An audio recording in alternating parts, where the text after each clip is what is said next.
TRL Contract 1 turns these terminating platforms into through platforms, joining up with the new stations at Aotea, Karangahape and Mount Eden.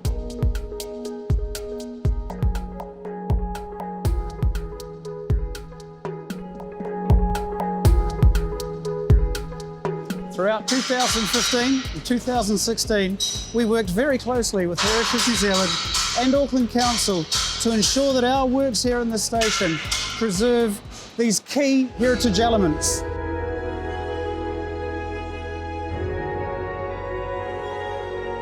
I started work in the CPO January 1962. We were taught how to basically service, maintain, strip down and rebuild teleprinters. Some of the quirks of this old building. Well, it was considered a rabbit warren.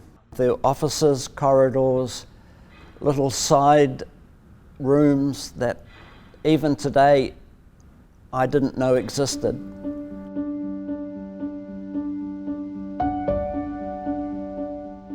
It was built 1912, opened I think 1913. It was one of a very large number of very fine buildings that the government built for post offices all around the country. These were really important buildings. On this building, for example, in Queen Street, a lot of very important public announcements were made, speeches, and distinguished visitors came to the post office and were welcomed. The troops were sent off to the First World War, past the post office, and there were farewell speeches here. And architecturally, it's a very fine building, and that's one of the important reasons for its significance. In 1962, there was little shops across the road. There were a lot of buildings around which over time got demolished, and now we've got that concrete jungle out there. At this end of the facade, we've got one of the two heritage canopies along the facade of the building. This one had to be carefully deconstructed and put into storage to allow us to pile in front of the building to put down our temporary concrete underpinning beams.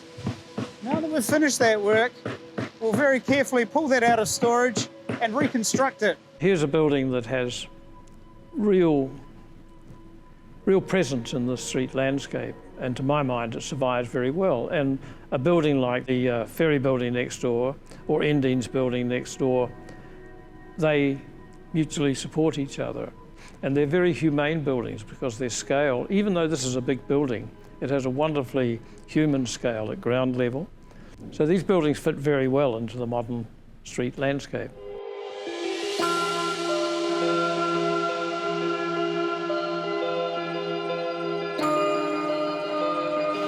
One of the engineering feats with this contract was the construction of 800mm thick diaphragm walls below us.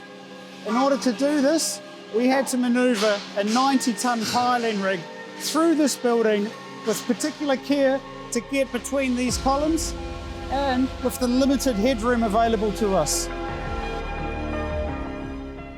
The architecture that struck us the most was the big columns down in the ground floor where the savings bank was, along with the three domes that shone from the light from the atrium.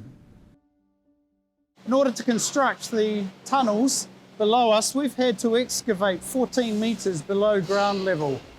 These columns beside me were all suspended over the tunnels.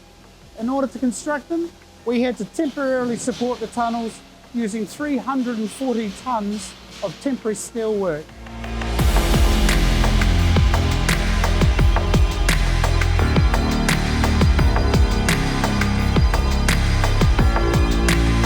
We've used state-of-the-art technology to monitor the building's movement throughout the construction. Within the building itself, we've got hundreds of prisms which are all collecting real-time data. This technology is so sensitive that it even picked up the Kaikoura earthquake. The basic area that I was concerned was the telegraph office, the cafeteria, and the basement. Post office foundations did suffer from water ingress from a lot of rain outside and a high tide coming up from the harbour. The big dome used to have an A-frame over the top of it to stop the water blowing in, but now that's got the modern glass facade at the top there.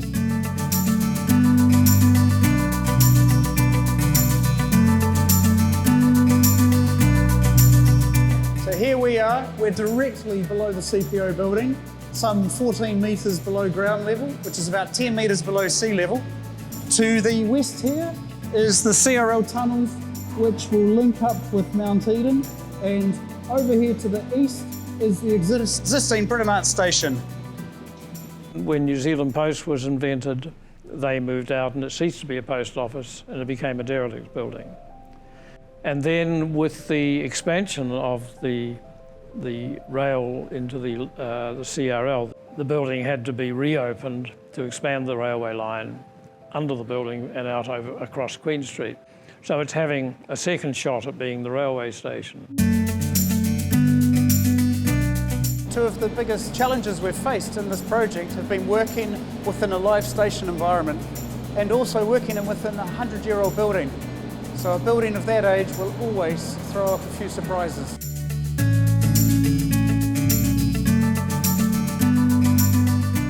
Another interesting thing, I suppose, in 1968, the Ministry of Works, which was the government building office, decided that the building was an earthquake risk, and so it got some chaps up there with chisels and they carved off all the twiddly bits off the front of the building, which would have had absolutely no effect on its earthquake risk at all. And so one of the joys of doing the original conservation of the building was to put all those things back again, and that was fun. The present CPO replaced the original railway station, but it's ironic now that what was here many years ago is now coming back as a railway station.